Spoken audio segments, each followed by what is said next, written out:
Sot në fakt në fjalën time nuk do doja të ndalesha te programi i qeverisës.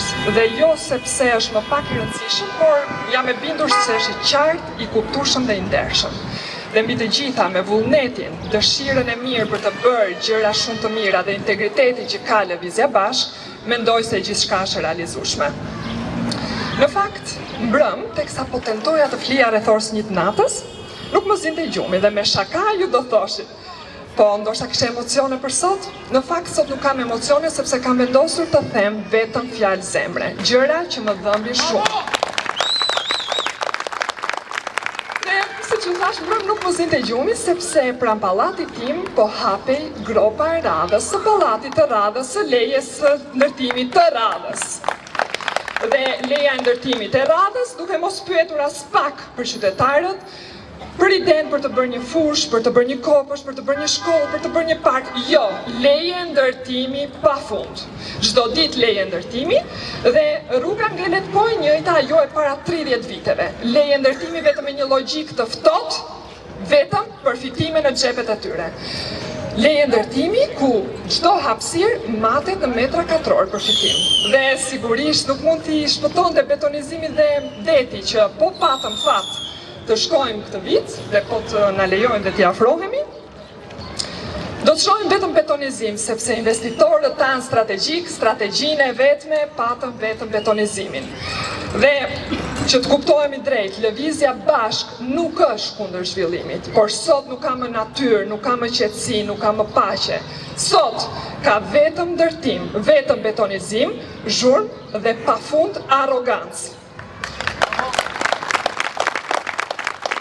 Më falni, Sarova ka dhe pafundësisht plera, po sigurisht nga buxheti i shtetit zhduken miliona euro në emër të asgjësimit të tyre dhe vetëm ato nuk zhduken. Plerat janë kudo. Tani, duke lënë më një shakan e gjumit, në fakt diçka që më shqetëson shpesh është shëndeti i prindërve të mi, i prindërve tanë.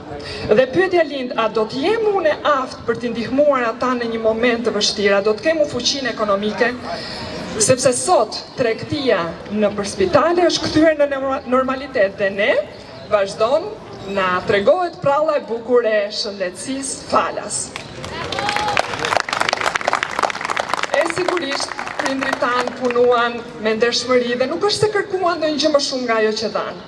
Por sot pensionet e tyre janë për turp, sepse ne gjithë jetën në 35 vjet jemi qeverisur nga qeveri, të cilat janë makineri vetëm për më të fortët. Absolutisht vetëm për më të fortët. Dhe pastaj një gjë tjetër që ndoshta këtu do më kuptoj vetëm pak brezi im. Prindrit tanë kanë që ndoshta më të guximshëm. Frika për të sjellë në jetë një fëmijë, se ku do të rritet ky fëmijë, ku do edukohet, mësuesit që do t'japin dije, mësues të cilët sot largohen, nuk zgjedhin arsimin, sepse nuk dëgjohen, nuk paguhen dhe nuk respektohen. Sepse sot një njeri i ndershëm, një njeri i mirë, një njeri i arsimuar, nuk e gjen më veten në Shqipëri. Këto dhe mund të zgjatesha me pafundësisht të tjera. Janë ato që mua më sjellin sot përpara jush. Dhe sot përpara jush më sjellin vetëm dhe vetëm me Lëvizjen Bashk, me askënd tjetër më. Besimi im sot nuk është më askënd tjetër përveç Lëvizjes Bashk. Dhe dua t'ju them se unë këtu nuk jam për veten time, sinqerisht. Unë nuk kam asnjë ambicje personale, politike.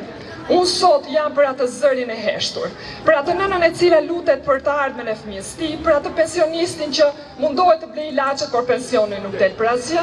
Unë jam për atë të riun që ka në xhep biletën e avionit për të ikur, por në fakt në zemër nuk do. Unë sot jam këtu para jush vetëm me Lëvizjen Bashk, sepse është ajo e cila mund të më përfaqësoj me dinjitet, me vlera, sepse Lëvizja Bashk nuk është thjesht një parti, është një shpresë e re.